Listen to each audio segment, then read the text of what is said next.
لا حول ولا قوة الا باللہ العلی العظیم۔ بسم اللہ الرحمن الرحیم۔ الحمد للہ رب العالمین، الصلاة والسلام علی سیدنا و مولانا ابی القاسم محمد وعلی اہل بیتہ الطیبین الطاہرین ولعن الدائم علی اعدائهم الی قیام یوم الدین۔ رب اشرح لی صدری ویسر لی امری واحلل عقدۃ من لسانی یفقہوا قولی۔ اما بعد فقد قال اللہ سبحانہ وتعالی فی کتابہ الکریم، اعوذ باللہ من الشیطان الرجیم، بسم اللہ الرحمن الرحیم۔ افمن یہدی الی الحق احق ان یتبع ممن لا یہدی الا ان یہدی۔ صدق اللہ العلی العظیم۔ ہماری گفتگو امام رضا علیہ السلام کے مناظرے کے ذیل میں چل رہی تھی، اور آپ کی خدمت میں بیان کیا کہ امام علیہ السلام اس نقل کے مطابق کہ جس کو شیخ صدوق نے اپنی 2 کتابوں میں کتاب التوحید اور عیون اخبار رضا علیہ السلام میں اس کو بیان کیا۔ اگرچہ ہمارے سامنے جو نقل ہے وہ عیون اخبار رضا علیہ السلام سے ہے، لیکن ظاہراً جو توحید میں اس مناظرے کو ذکر کیا گیا وہ نسبتاً اس سے زیادہ تفصیلی ہے۔ اب ویسے ہماری گفتگو ٹیکنیکلی آج آخری گفتگو ہے، لیکن ظاہر ہے آج یہ گفتگو مکمل نہیں ہوگی، اور مزید چند گفتگو اس کو ختم کرنے کے لیے کم از کم عیون اخبار رضا سلام اللہ علیہ والی روایت کے اعتبار سے مزید اس میں گفتگو کی گنجائش ہے کہ خوب دیکھتے ہیں کہ آج ہم اپنی گفتگو کو آخری گفتگو قرار دیں یا پھر کسی اور وقت اس کو موقول کریں۔ علی ای حال ہماری گفتگو راس الجالوت کے ساتھ مناظرے میں چل رہی تھی، اور یہاں پر امام رضا علیہ السلام راس الجالوت جو ایک یہودی عالم دین تھا اور توریت اور حضرت موسیٰ کی نبوت کو ماننے والا، اور حضرت عیسیٰ علیہ السلام کی نبوت کا منکر، حضرت عیسیٰ کی نبوت کا منکر، تو امام اس سے گفتگو کر رہے ہیں، اور یہاں سے حضرت عیسیٰ اور ختمی مرتبہ صلی اللہ علیہ وآلہ وسلم کی نبوت کو ثابت کرنے کے لیے اور اس کے عقیدے کو باطل کرنے کے لیے امام اس طرح گفتگو فرما رہے ہیں کہ امام فرماتے ہیں کہ اے راس الجالوت، میں تم سے حضرت موسیٰ سلام اللہ علیہ کی نبوت کے بارے میں سوال کرتا ہوں۔ امام علیہ السلام فرماتے ہیں کہ مل حجہ، کیا دلیل ہے تمہارے پاس کہ ان موسیٰ سلام اللہ علیہ ثبتت نبوتہ، کیا دلیل ہے تمہارے پاس کہ تم حضرت موسیٰ علیہ السلام کی نبوت کو قبول کرو؟ تو قال الیہودی، یہودی کہتا ہے کہ انہ جاء بما لم یجئ بی احد، کہ حضرت موسیٰ علیہ السلام ان معجزوں کو لے کر آئے کہ جو کوئی بھی نہیں لے کر آیا۔ لم یجئ بی احد من الانبیاء قبلہ، کہ ان سے پہلے کسی انبیاء میں سے کوئی نبی ان معجزوں کو نہیں لے کر آیا۔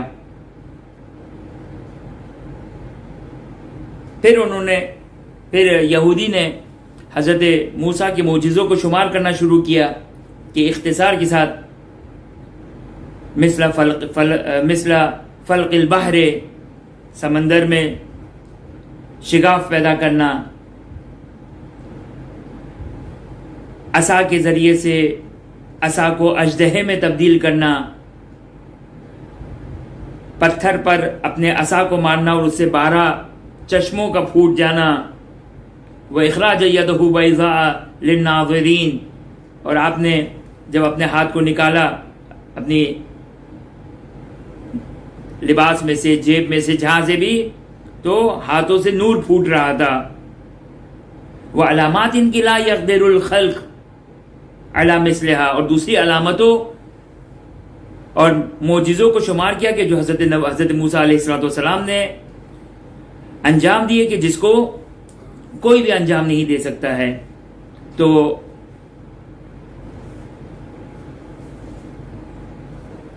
امام علیہ السلام نے فرمایا صدقتا، بالکل بجا کہا تم نے، بالکل درست کہا کہ انہو کانت حجتاً علی نبوتہ، کہ یہ سارے کے سارے معجزے حضرت موسیٰ کی نبوت کے اوپر حجت ہے کہ قیامت کے دن خداوند متعال ان افراد سے کہ جنہوں نے حضرت موسیٰ کے معجزوں، حجت کس کو کہتے ہیں کہ خداوند متعال قیامت کے دن ان تمام افراد کے اوپر احتجاج کرے گا اور ان سے کہے گا کہ کیوں تم نے حضرت موسیٰ کی نبوت کو قبول نہیں کیا جبکہ تم نے حضرت موسیٰ کے ان معجزوں کو دیکھا. لہذا یہ ان کی نبوت کے اوپر یہ حجت ہے، یہ سارے کے سارے معجزے. امام علیہ السلام فرماتے ہیں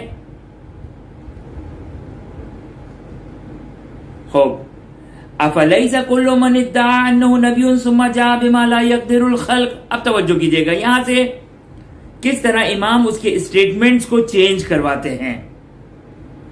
کہتے ہیں کہ آیا اب حضرت موسیٰ کے جو معجزے تھے مخصوص سے حضرت موسیٰ کے ساتھ، حضرت عیسیٰ کے معجزے یہ نہیں ہیں. لہذا امام اس سے سوال کرتے ہیں کہ کیا ہر اس شخص کی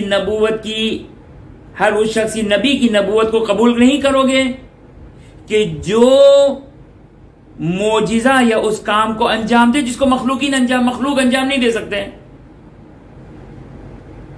توجہ کیا اپنے اسٹیٹمنٹ، امام فرماتے ہیں کہ کیا ہر اس شخص کے نبی کی نبوت کو قبول کرو گے یا نہیں کہ جو ایسے کام کو انجام دے جو باقی مخلوق الہی انجام نہیں دے سکتے. معجزہ کس کو کہتے ہیں؟ معجزے کی ڈیفینیشن کیا ہے؟ معجزہ یعنی عاجز کنندہ، عاجز کر دینے والا. جب کوئی بھی انسان معجزہ دکھاتا ہے تو سامنے والے کو عاجز کر دیتا ہے کہ وہ اس کی مانند کسی کام کو انجام دے، اس کو معجزہ کہتے ہیں.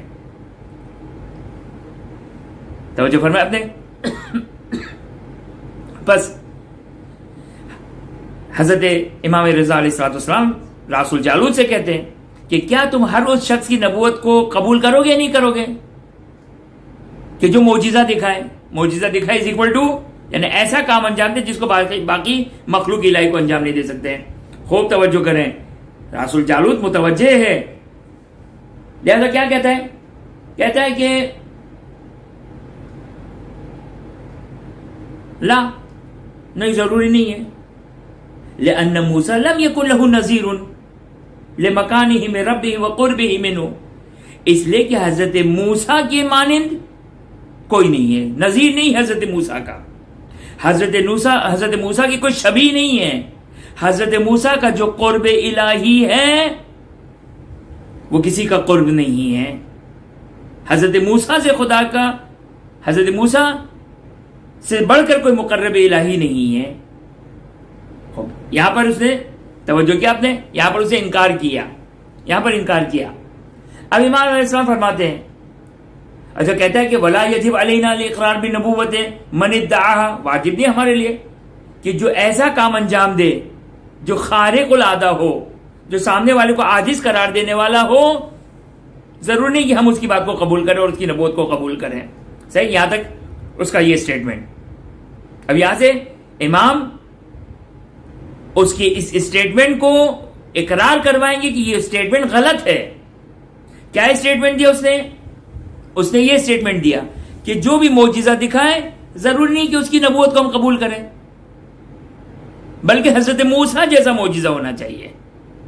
صحیح. خوب. اب امام علیہ السلام فرماتے ہیں قال رضا علیہ السلام فَكَيْفَ أَقْرَرْتُمْ بِالْأَنْبِيَاءِ الَّذِينَ كَانُوا قَبْلَ مُوسَىٰ علیہ الصلوۃ والسلام. اگر ایسا ہی ہے تو حضرت موسیٰ سے پہلے انبیاء پر تم کیسے اقرار کرتے ہو؟ حضرت انبیاء مختلف، حضرت موسیٰ سے پہلے جتنے انبیاء تھے، حضرت داؤد، حضرت سلیمان، حضرت یوسف، حضرت یعقوب اور بنی اسرائیل، حضرت اسحاق، حضرت یعقوب سے ان کا سلسلہ چلا آ رہا ہے. اب لہذا یہودی ان کی نبوت کا انکار نہیں کر سکتے. تو امام علیہ السلام نے کہا کہ کیسے تم باقی جو حضرت موسیٰ سے پہلے کے انبیاء ہیں ان کی نبوت کو تم کیسے قبول کرتے ہو، جبکہ وہ ان کے معجزے تو حضرت موسیٰ کے معجزے نہیں تھے، یہ تو مخصوص معجزہ حضرت موسیٰ کا تھا. لہذا یہاں سے اس نے اپنا اسٹیٹمنٹ ٹویسٹ کیا اور کہتا ہے کہ وہ امام نے شمار کی کہ وہ سارے کے سارے یہ معجزے کے 12 چشمے، پھوٹنے والا معجزہ، ہاتھ سے سفیدی ظاہر ہونے والا نتیجہ وغیرہ وغیرہ. قال له اليهودي قد خبرتك انه متى ما جاء ولا نبوت من الآیات. نہیں معلوم اے یہودی، یا تو راوی کچھ حذف کر گیا یا یہ کھلم کھلا مخالفت کر رہا ہے. کہتے کہ یہ اپنا رسول اللہ تو نہیں کہا، کالا خبر تو کا میں نے آپ کو کہا کہ متا جاؤ علی نبوتہم من الآیات بما لا يقدر الخلق لمثلہ ولو جاؤ بما لم یجی موسیٰ وکان علی غیر ما جاء بموسیٰ وجب تصدیقہم.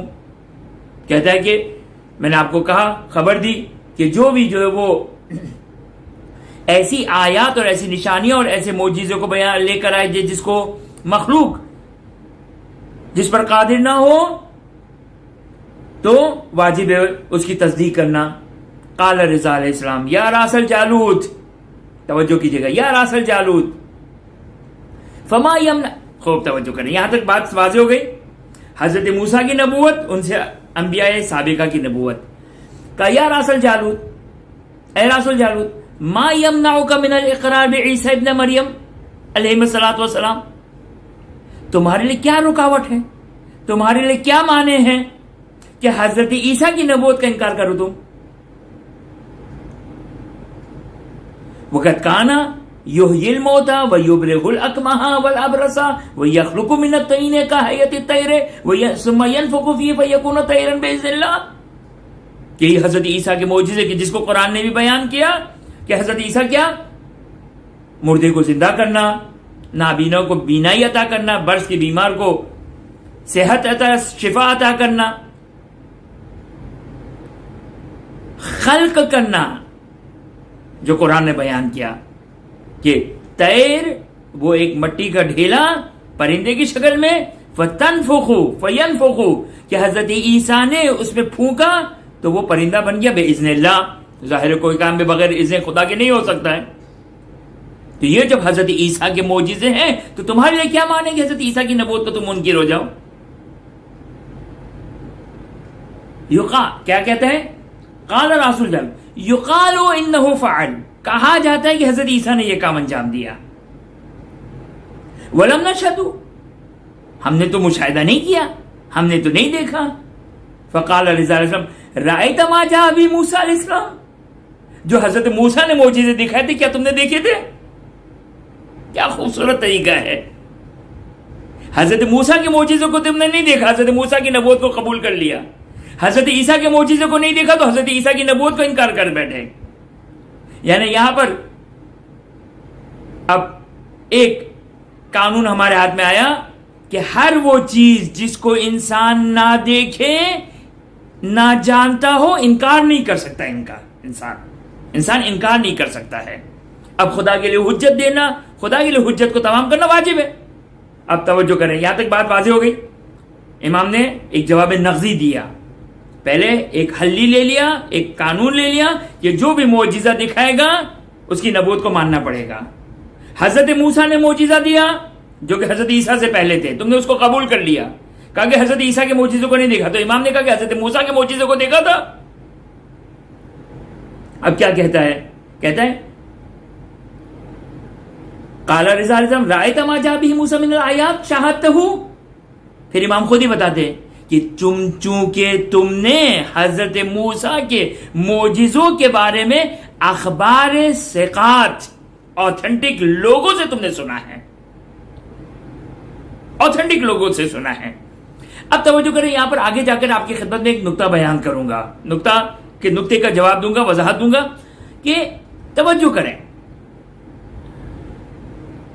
واقعاً آج یہ ایک تفصیلی گفتگو ہے کہ وہ اپنے مقام اور اپنے محل میں جو ہم نے ایک مقام پر گفتگو بھی کی تھی کہ آج حضرت موسیٰ اور حضرت عیسیٰ کی نبوت سوائے مسلمانوں کے، توجہ کیجیے کہ میرا یہ سٹیٹمنٹ، یہ جملہ، حضرت موسیٰ اور حضرت عیسیٰ کی نبوت آج ٹوڈے ان دنوں میں سوائے مسلمانوں کے کوئی پروف نہیں کر سکتا ہے۔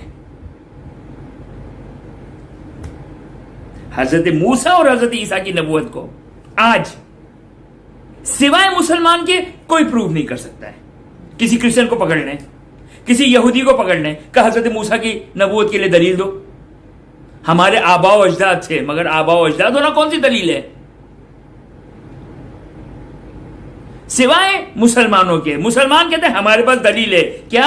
قرآن مجید میں آیا۔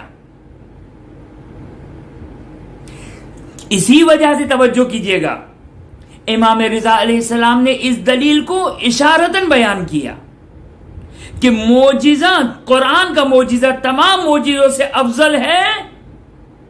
اسی کے دیکھیں جتنے بھی معجزے ہیں وہ اس زمانے کے ساتھ مخصوص ہیں۔ حضرت موسیٰ کا معجزہ حضرت موسیٰ کے زمانے کے ساتھ مخصوص، حضرت عیسیٰ کا معجزہ حضرت عیسیٰ کے ساتھ مخصوص۔ رسول خدا صلی اللہ علیہ وآلہ وسلم کے 2 ٹائپس آف معجزے ہیں، 2 قسم کے معجزے ہیں۔ ایک وہ معجزے جو رسول صلی اللہ علیہ وآلہ وسلم نے اپنے زمانے میں دیے کہ وہ معجزہ ہوا اور ختم ہو گیا۔ ایک معجزہ قرآن کا معجزہ جو سب سے افضل ترین معجزہ، اور اس کے افضل ہونے کی دلیل کیا ہے کہ قیامت تک یہ معجزہ زندہ رہے گا۔ اب قرآن کیسے معجزہ ہے، وہاں پہ یہ نقطہ امام رضا علیہ السلام ایک نقطہ یہاں پر دلیل پیش کریں گے امام رضا علیہ السلام کہ قرآن کس طرح معجزہ ہے، اشارتاً امام رضا علیہ السلام ایک اشارہ بیان کریں گے، لیکن یہ نقطہ توجہ کیجئے گا۔ خوب چلیں، رسول جالوت کو امام نے یہ نہیں کہا، یہ میں نے آپ کی خدمت میں عرض کیا، ظاہر ہے میں نے کوئی اپنی طرف سے نہیں بیان کیا، یہ ساری روایتوں کو جمع کیا جائے تو ایک نقطہ جو قابل توجہ کہ آج یہودی اور عیسائی کو اپنے مذہب کی آتھینٹسٹی کے لیے کوئی دلیل نہیں ہے سوائے اس کے کہ ہمارے آباء و اجداد اس دین کے اوپر تھے۔ خوب یہ کون سی آتھینٹسٹی کی دلیل ہوئی، یہ کون سی آتھینٹسٹی کی دلیل ہوئی؟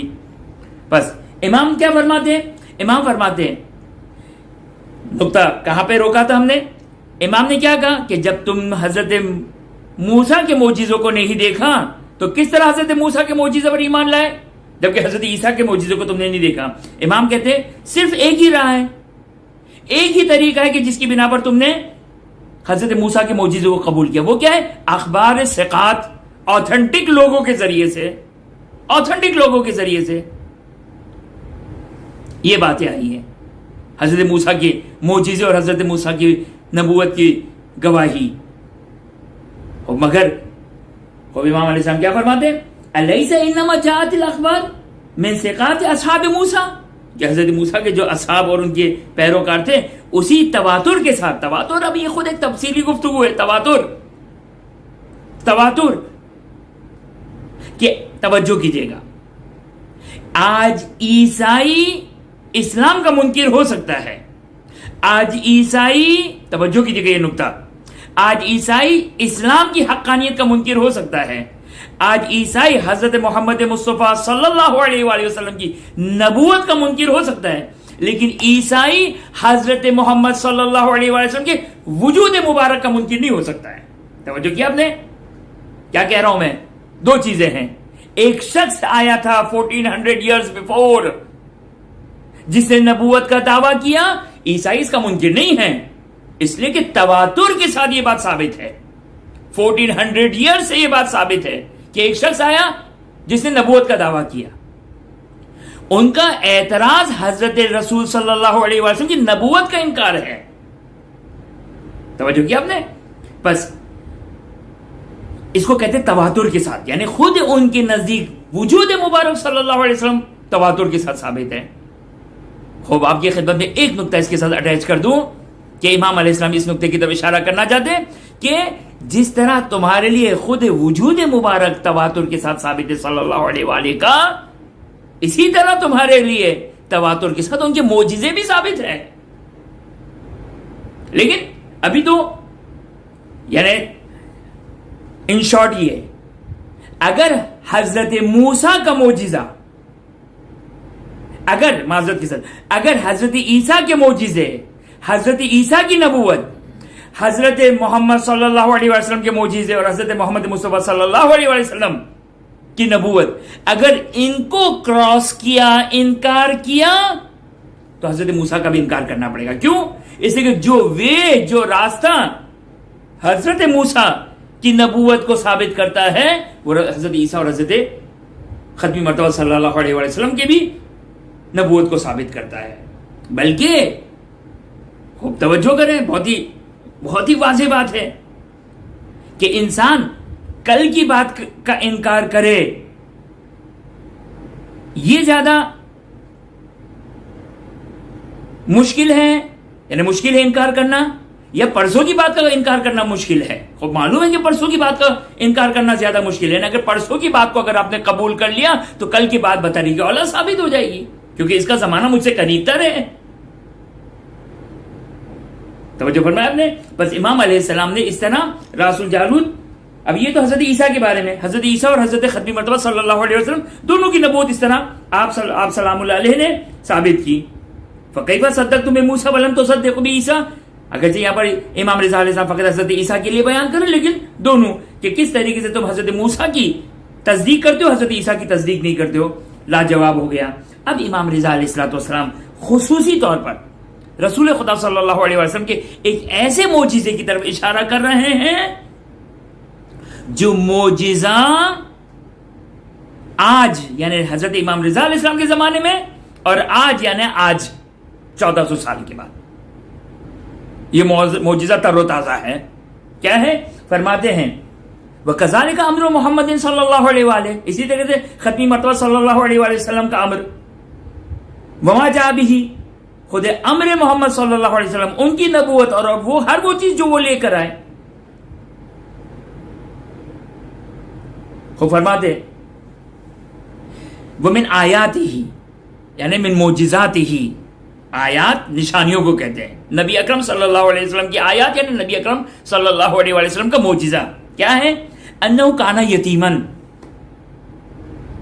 انہو کانا یتیمن صلی اللہ علیہ وآلہ، کیا آپ صلی اللہ علیہ وآلہ یتیم تھے. فقیرن، یعنی یہ امام رضا علیہ السلام کے اس کلام سے آج میرے لیے یہ بات کشف ہوئی کہ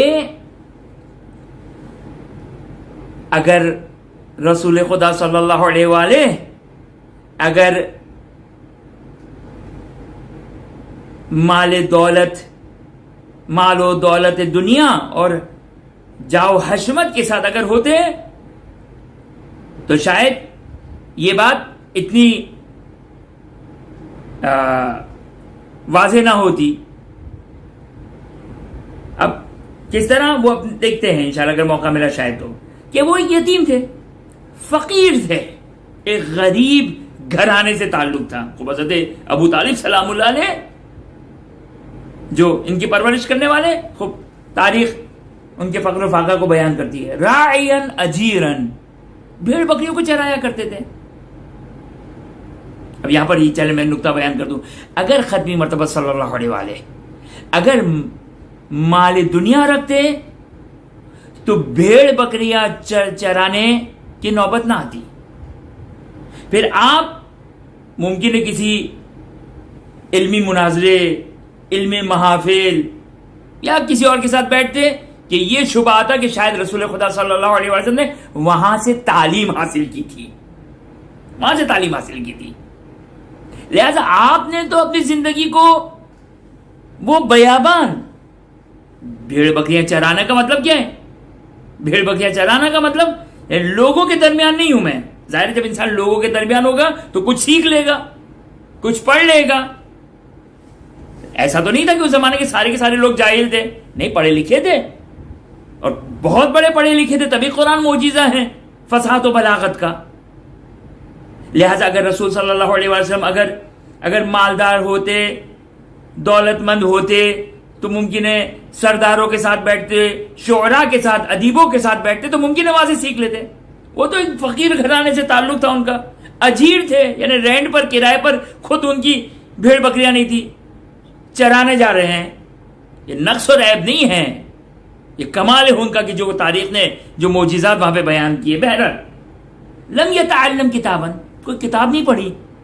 امی کا جو معنی کرتے ہیں یہ ہے امی کا معنی. امی کا معنی یہ نہیں ہے کہ انہوں نے پڑھا لکھا نہیں، ان کو پڑھنا لکھنا نہیں آتا تھا، یہ امی کا مطلب نہیں ہے. امی کا مطلب ہے انہوں نے پڑھا لکھا نہیں، یعنی سیکھا نہیں. دو چیزوں کے درمیان فرق ہے. نہ سیکھنا ایک الگ بات ہے، نہ آنا الگ چیز ہے. امی کا مطلب کیا ہے؟ سیکھا نہیں، تعلیم حاصل نہیں کی. اما تعلیم نہیں تھی، خوب یہ ممکن نہیں ہے. روایات بھی ہیں اور عقل بھی اس بات کو قبول نہیں کرتی. خوب توجہ کریں، ولم یتعلم، لہذا توجہ کریں. امام رضا علیہ السلام کہہ رہے لم یتعلم کتابا، کسی سے جا کے کتاب نہیں پڑھی، کسی مدرسے میں جا کر.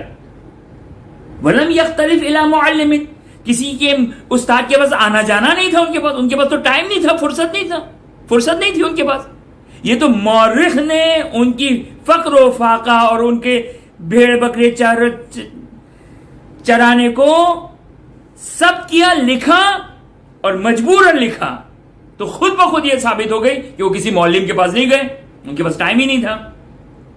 ثم جاء القرآن، اس کے بعد قرآن لکھ رہا ہے. اچھا، اب مزید کے بعد آپ کی خدمت میں ایک نکتہ بیان کروں کہ قرآن کا معجزہ ہونا عیسائی اور یہودیوں کے لیے اور ایک عام کافروں کے لیے ایک فرق ہے. عیسائی اور یہودیوں کے لیے قرآن ایک بہت بڑا معجزہ بنتا ہے. وہ بتاتا ہوں کس طرح، کہ جس کو امام رضا علیہ السلام نے بیان کیا. جبکہ باقی کافروں کے لیے قرآن کا معجزہ ثابت ہونے کے لیے ایک دوسرا طریقہ اختیار کرنا پڑے گا. اس کی فصاحت و بلاغت، اس کے معارف، اس کا کانٹینٹ، اس کا علم، اس کی قرآن کی باتیں، وہاں سے ہم قرآن کے معجزے کو ثابت کریں گے. لیکن یہودی اور عیسائیوں کے لیے اس انداز سے پروف کیا جائے گا اور زیادہ آسان ہے اور زیادہ افیکٹو ہے. کیوں؟ اس لیے کہ عیسائیوں کی اپنی کتاب ہے انجیل، یہودیوں کی اپنی کتاب ہے توریت. توجہ کریں، یہاں پر ایک پاز کر کے آپ کی خدمت میں عرض کروں بات. یہودی آتے تھے، عیسائیوں کا مجھے یاد نہیں، یہودی کا تذکرے موجود ہے، شاید عیسائی بھی آتے تھے، لیکن یہودی آتے تھے. رسول خدا صلی اللہ علیہ وسلم کے پاس بھی آئے اور امیر المومنین سلام اللہ علیہ کے پاس بھی. دیکھیں، ایک تو ہو گیا قرآن نا، ایک تو ہو گیا قرآن. اب آ کر یہودی رسول خدا صلی اللہ علیہ وسلم کا امتحان لے رہا ہے. یہودی آتا ہے، امیر المومنین سلام اللہ علیہ کا امتحان لے رہا ہے. شاید میں نے آپ کی خدمت میں پہلے بھی عرض کیا تھا، آتے تھے مدینے میں. کون ہے؟ آپ کے اللہ کے رسول کا خلیفہ. لے جایا کرتے تھے وہ جنہوں نے ساری زندگی کہا لولا علی لہلک فلان فلان، ان کے درباروں میں لے جایا کرتے تھے. اب کیا ملے گا وہاں سے؟ پھر جناب سلمان الجواد، جناب ابوذر رضوان اللہ تعالی علیہم لے جایا کرتے تھے امیر المومنین سلام اللہ علیہ کی خدمت میں. خوب یہ ہوتا ہے حجت خدا. ضروری ہے زمین پر حجت خدا جو ان مشکلات کو آسان کرے لوگوں کی ہدایت کے لیے. تو یہ ایک معجزہ تھا کہ وہ آ کر سوال کیا کرتا تھا توریت سے، انجیل سے. خوب اب یہاں پر توجہ کریں کہ امام رضا علیہ السلام کیا کہتے ہیں کہ وہ کسی کے پاس پڑھنے نہیں گئے. خوب دو چیزیں ہیں، ایک دفعہ تو اصل کتابت کہیں نہیں پڑھی انہوں نے، دوسری بات یہ کہ وہ عیسائی علماء کے پاس نہیں جاتے تھے رسول خدا صلی اللہ علیہ وسلم، یہودی علماء کے پاس نہیں جایا کرتے تھے. اس کے باوجود ثم جاء بالقرآن، کہ کسی معلم کے پاس نہیں گئے، کسی استاد کے پاس نہیں گئے، اور اس کے بعد وہ کتاب لے کر آئے، قرآن کی کتاب لے کر آئے. الذی فیہ قصص الانبیاء، یہ ہے وہ ڈفرینشیٹ، وہ نقطہ امتیاز کہ باقی کافروں کے سامنے شاید ہمارے لیے مشکل ہو جائے، دوسرے انداز سے ہمیں ڈسکس کرنا پڑے گا، لیکن یہودی اور عیسائی کے لیے کہ جب وہ کسی استاد کے پاس نہیں گئے، اس کے باوجود وہ ایک ایسی کتاب کو لے کر جس میں انبیاء کے قصے دیے ہوئے. اب کہاں سے آئے ان کے پاس انبیاء کے قصے؟ کہاں سے یہ نام آئے؟ اب آج کی طرح کوئی فیس بک اور سوشل میڈیا تو نہیں تھا، یوٹیوب پہ درس لگا دیا تو ایسا کوئی سسٹم تو نہیں تھا. اب یہ پورا کا پورا سیٹ اپ جو قرآن مجید نے انبیاء کے بارے میں بیان کیا، رسول لے کر آئے. کہاں سے لے کر آئے؟ جب کسی استاد کے پاس نہیں گئے، جب کسی معلم کے پاس نہیں گئے، اور احسن طریقے سے ان واقعات کو بیان کیا. دیکھیں توجہ کریں، پچھلی گفتگو میں ایک نقطہ بیان کیا تھا کہ راس الجالوت یا جاسری، ان دو میں سے کسی نے ایک بات کہی تھی. کیا کہی تھی؟ کہ آپ جس طرح بیان کر رہے ہیں، آپ جس طرح بیان کر رہے ہیں، آپ کی بات دل کو بھاتی ہے. ہر چیز 2+2=4 نہیں ہوا کرتی ہے. ایک انسان کی فطرت ہوتی ہے جو کسی چیز کو قبول کرتی ہے، فطرت انسان کی. خوب قرآن کے جو معجزے ہیں، انسان کبھی توریت اور انجیل میں ان واقعات کو دیکھیں اور قرآن میں ان انبیاء کے تذکر اور واقعات کو دیکھیں، انسان کی فطرت بتاتی ہے کہ وہ واقعہ، وہ قصہ کہ جو قرآن بیان کر رہا ہے یہ زیادہ صحیح ہے. اس لیے کہ توریت اور انجیل میں جس طرح حضرت موسیٰ، حضرت عیسیٰ یا باقی انبیاء کے بارے میں اس قصے کو بیان کیا گیا، ایک عام انسان کے بارے میں انسان تصور نہیں کر سکتا ہے، کجا ایک انسان نبی کے بارے میں تصور کرے. اس طرح توہین آمیز، اہانت بھرے واقعات کہ جس کو ایک عام انسان قبول نہیں کر سکتا. یہ نبی، ایک عام انسان ایسا نہیں ہو سکتا. ایک مومن کو جائے، ایک عام انسان ایسا نہیں ہو سکتا، تو کجا وہ نبی کے جو لوگوں کی ہدایت کے لیے آیا ہے. لہذا توجہ کریں، قرآن اس صفائی کے ساتھ، اس خوبصورتی کے ساتھ انبیاء کے معجزے کو قبول بیان کر رہا ہے کہ ہر سلیم الفطرت انسان قبول کرے گا. بس دو نقطے ہیں. ایک نقطہ انبیاء کا تذکرہ بیان کرنا، ان باتوں کو بیان کرنا جو امت سابقہ میں پیش آنے والی تھی. خوب اگر وہ کسی معلم کے پاس نہیں گئے، وہ کسی استاد سے پڑھنے نہیں گئے، تو یہ ساری باتیں کہاں سے آئی؟ یہ ساری باتیں کہاں سے آئی؟ خوب توجہ کریں. ثم جاء بالقرآن، اس کے بعد نبی اکرم صلی اللہ علیہ وآلہ قرآن کو لے کر آئے. الذی فیہ قصص الانبیاء، جس میں انبیاء کے قصے ہیں، وہ اخبارہم حرفا حرفا، کس طرح ایک ایک واقعہ پیش آیا. یعنی بہت سارے واقعات ممکن ہے توریت و انجیل میں اس کا ایک اشارہ ہو، اس کی تفصیل قرآن میں حرفا حرفا. وَأَخْبَارُ مَنْ مَضَىٰ وَمَنْ بَقِيَ إِلَىٰ يَوْمِ الْقِيَامَةِ، گزشتہ امتوں کے واقعات اور قیامت تک کے بارے میں، قیامت تک کے حالات کو بیان کیا. ثُمَّ كَانَ يُخْبِرُهُم بِأَسْرَارِهِمْ، پھر ان کے رازوں کو بیان کیا. وَمَا يَعْمَلُ فِي بُيُوتِهِمْ، اور وہ لوگ جو اپنے گھروں میں انجام دیتے تھے، ان سب چیزوں کو بیان کیا الا یحصا الا ماشاء اللہ. قرآن کی آیات ان نقطوں کی طرف بیان کر دیے. قال راس الجالوت لم یسع عندنا خبر عیسیٰ و خبر موسیٰ، ہمارے نزدیک تصدیق نہیں ہے، ہمارے نزدیک تصدیق نہیں ہے حضرت موسیٰ اور حضرت عیسیٰ کی، حضرت عیسیٰ اور حضرت محمد صلی اللہ علیہ وآلہ کی تصدیق نہیں ہے. امام علیہ السلام فرماتے فقال رضا علیہ السلام فشاہد الذی شاہد علی عیسیٰ علیہ محمد صلی اللہ علیہ وآلہ شاہد زور. اس کو ایک ہماری حوضے کی تعبیر میں ایک جملہ کہا جاتا ہے، مجھے اردو محاورہ نہیں معلوم ہے، باؤ کو تجر و بائی لا تجر، یعنی میرا جو عربی میں با ہے، بے، اس کا کام کیا ہے؟ جر دینا، زیر کسرہ دینا، زیر لگانا. بے کی وجہ سے زیر آتا ہے عربی میں کہ میرا بے، میرا با زیر نہ دے، جر نہ دے، تمہارا با زر دے، تمہارا با جر دے، زیر دے. یعنی تو انصاف نہیں ہے. اگر با حرف جر ہے تو تمہارا با ہو یا ہمارا با ہو، دونوں جب آئے گا تو وہ زیر دے گا، اس کا کام ہے زیر دینا.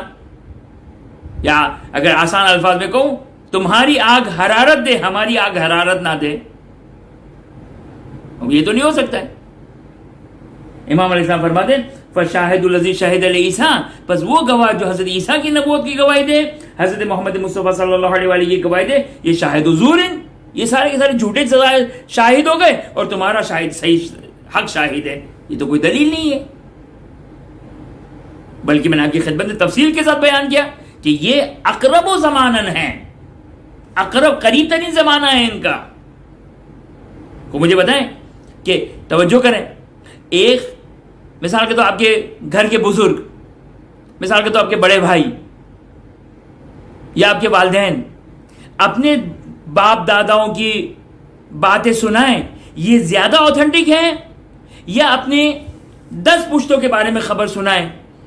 تو خود ہمارے اگر باپ دادا اگر کوئی خبر سنائیں گے تو کیا کہیں گے کہ ہمارے والد نے یوں، ہمارے والد یوں کیا کرتے تھے، ہمارے دادا یوں کیا کرتے تھے. جبکہ اگر 10 پشتوں کی بات ہوگی تو کس طرح کہیں گے کہ ہم نے سنا ہے کہ ہمارے آبا و اجداد یہ کرتے تھے، سنا ہے ہم نے. یعنی اعتبار کم ہو جائے گا. تو جو قریب زمان ہوا کرتا ہے اس کی اوتھینٹسٹی زیادہ ہوتی ہے، اس کا اعتبار اور وثوق زیادہ ہوا کرتا ہے. خوب اس کے بعد ہربز اکبر سے امام کا ایک مناظرہ کس کو ہم حذف کرتے ہیں. اس کے بعد امام علیہ السلام فرماتے ہیں یا قوم ان کان فیکم احد یخالف الاسلام و اراد ان یصل فیصل غیر محتشم. اگر تمہارے درمیان کوئی ایسا ہے جو اسلام کا مخالف ہے اور آ کر اسلام کے بارے میں سوال کرنا چاہتے ہیں تو بغیر کسی ہیزیٹیشن کے، بغیر کسی خوف و وحشت کے سوال کریں.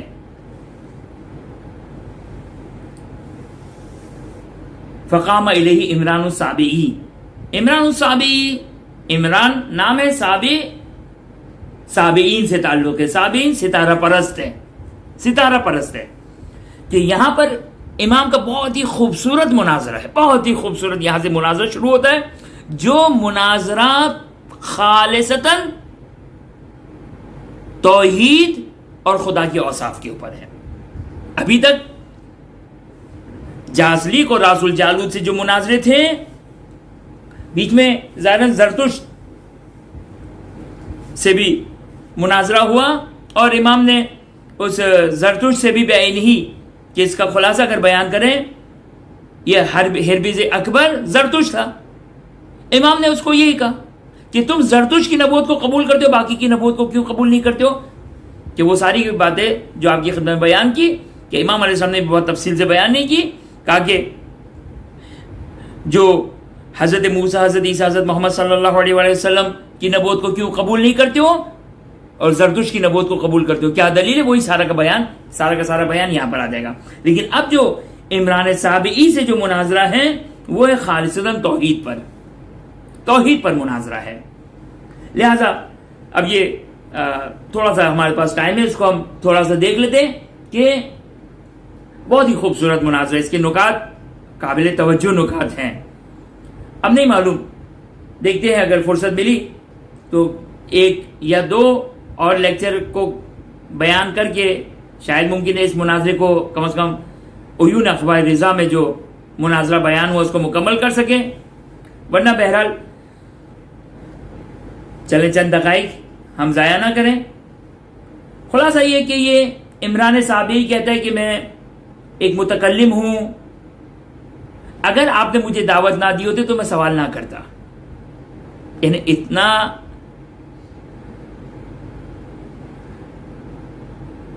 نا امید ہو چکا تھا یہ، کیونکہ خود کہتا ہے کہ میں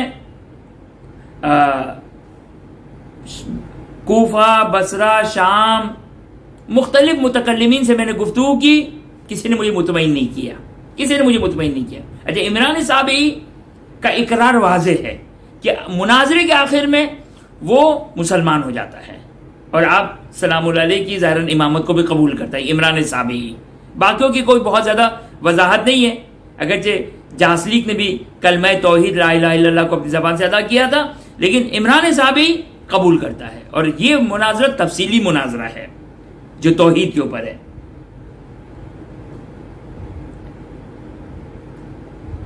فلم اقال احد یثبت لی واحدا لیس غیرہ قائما بوحدانیتہ، کوئی ایک بندہ نہیں ملا جو مجھے خدا کی توحید کو سب بیان کر سکے۔ افتعذن لی ان اسألک، آپ اجازت دیتے ہیں کہ میں آپ سے سوال کروں؟ اچھا، یہ نسبتاً احترام سے بات کر رہا تھا، سیدی سیدی کر کے امام رضا علیہ السلام سے گفتگو کر رہا تھا عمران صابی۔ قال رضا علیہ السلام ان کان فی الجماع عمران، امام علیہ السلام فرماتے ہیں اچھا ابھی تک تو تعارف نہیں ہوا نا، امام علیہ السلام کہتے ہیں کہ اگر اس پوری جماعت میں اگر کہیں عمران صابی ہو تو وہ تم ہی ہو۔ اب شاید ایک دو احتمال ہے کہ آئمہ بعض اوقات ایک کلام عرفی کیا کرتے ہیں، ایک کلام اعجاز پر مشتمل کلام کیا کرتے ہیں، لیکن عام طور پر امام علیہ السلام آئمہ اطہار علیہ السلام کے کلام ایک عمومی عرفی امام کے کلام ہوا کرتے ہیں۔ اب دونوں احتمال ہیں یہاں پر۔ امام علیہ السلام فرماتے ہیں اگر جماعت میں اگر کہیں عمران صابی ہو تو وہ تم ہی ہو، درست، صحیح۔ تو خلاصہ یہ کہ قال انا ہوا، کہا کہ میں ہی ہوں۔ سوال کرتا ہے یا سیدی، قال واللہ یا سیدی ما اريد ان، اچھا یہ فقال عمران صابی اخبرنی عن الکائن الاول اما خلقہ و اما خلق، آپ مجھے کائن اول اول موجود، سب سے پہلا موجود، اور اس کی مخلوقات کے بارے میں خبر دیجیے۔ امام علیہ السلام فرماتے ہیں قال سألت فافهم، اب یہاں سے جو گفتگو ہے انصافاً بہت مشکل گفتگو ہے، لیکن انٹرسٹنگ بھی ہے۔ مشکل ہے گفتگو لیکن انٹرسٹنگ ہے۔ سألت فافهم، فقط سوال پھینک دینا کمال نہیں ہے، سوال ڈال دینا کمال نہیں ہے، سوال کے بعد جواب کو سمجھنا کمال ہے، جواب کو سمجھنا کمال ہے۔ اما الواحد، وہ خدا وحدہ لا شریک، فلم یزل واحدا، خدا ازلی یعنی ہمیشہ سے واحد تھا، کائنا لا شیء معہ بلا حدود ولا اعراض ولا یزال کذالک، کہ وہ ایک اکیلا تھا، نہ کوئی اس کی کوئی حد اور حدود تھی۔ یہ خدا کا لامتناہی، جس کو فلاسفہ کی تعبیر میں صرف الوجود۔ دیکھیں میرے اور جتنی بھی خدا کی آپ اس دنیا کو اگر آپ دیکھیں تو ہر چیز کی کوئی نہ کوئی لمیٹیشن ہے۔ آپ کتنی ہی قدرت مند چیز لے کر آ جائیں، کتنی ہی بڑی چیز کو لے کر آ جائیں، کتنی جاؤ حشم اور عظمت والی چیز کو لے کر آ جائیں، اس کی کوئی نہ کوئی لمیٹیشن ہے۔ امام علیہ السلام فرماتے ہیں کہ فلم یزل واحدا کائنا لا شیء معہ، اس کے ساتھ کوئی چیز نہیں تھی، اور بلا حدود، اس کی کوئی حد نہیں ہے، ولا اعراض، اعراض کس کو کہتے ہیں؟ انسان کے اوپر یا خدا کی جتنی مخلوق ہے، جتنی مخلوق ہے، حتی فرشتے اور انبیاء، ان کے اوپر کوئی چیز عارض ہونے والی ہے جو اس کو محدود کر دیتی ہے، اس کو لمیٹڈ کر دیتی ہے۔ پہاڑ، نبی، آئمہ، ہر چیز، ہر مخلوق الہی، اس کے اوپر ایک کوئی نہ کوئی چیز عارض ہوتی ہے جو اس کو حد اور حدود میں مقید کر دیتی ہے۔ ولا یزال کذالک، وہ اسی طرح تھا تنہا۔ ثم خلق خلقا مبتدعا مختلفا، اس کے بعد خداوند متعال نے مختلف مخلوقات کو خلق کیا، بے اعراض و حدود، کہ ہر مخلوق کو اپنی خاص لمیٹیشن کے ساتھ، اپنی خاص حد و حدود کے ساتھ، لا فی شیء اقامہ ولا فی شیء حدہ ولا علی شیء حذاہ ومثلہ. یہ وہ 4 الفاظ ہیں کہ جو بہت دشوار ہے، جو ظاہری طور پر ہمیں سمجھ میں آئے وہ آپ کی خدمت میں عرض کر رہا ہوں. مشکل ہے یہ 4 الفاظ، اس کا تعقل، اس کا تصور کرنا مشکل ہے. امام فرماتے ہیں کہ اس کے بعد خداوند متعال نے خلق کیا مبتدعاً، چونکہ اس خطبے کی کہیں شرح نہیں ملی ہمیں. مترجم ٹرانسلیٹر اس خطبے کے ہیں، اس خطبے کے مختلف ٹرانسلیٹر ہیں، لیکن اس خطبے کے شرح کرنے والے ہمیں کہیں نظر نہیں آئے کہ کسی نے دیکھو اس کی شرح کی ہو. بہرحال جنہوں نے ٹرانسلیٹ بھی کیا ہے انہوں نے بھی ایک ہی حد تک اس کا ٹرانسلیشن کیا ہے. لا شیئا معه. اچھا، ثم خلق خلقا مبتدعا، مختلفاً کہ مختلف چیزوں کو خلق کیا، مختلفتاً یہ مختلف تھے حد و حدود میں. مثلا ایک مثال دوں، مثلا آگ کو خلق کیا، اس میں اس کی حد کیا ہے؟ جلانا. برف کو خلق کیا، اس کی حد و حدود کیا ہے؟ ٹھنڈک پہنچانا. انسان کی حد و حدود ہے، گھوڑے کی حد و حدود ہے، شیر کی حد و حدود ہے، حیوانات، درخت، ہر چیز کی اپنی اپنی لمیٹیشن ہے اور اپنی حد و حدود ہے. لا فی شیء اقامہ. یہ خدا کا عجیب کمال ہے. یعنی یہ خدا کا تو کمال ہی عجیب ہوا کرتا ہے، کمال کرنے کہتے ہی عجیب چیز کو ہے، لیکن یہ خدا ہی کے ساتھ مخصوص ہے. ولا فی شیء اقامہ. آپ کسی چیز کو بنائیے، کسی نہ کسی چیز میں بنائیں گے، کسی نہ کسی مکان میں بنائیں گے. خدا نے ان تمام چیزوں کو خلق کیا، کسی شے میں خلق نہیں کیا، کسی مقام میں خلق نہیں کیا.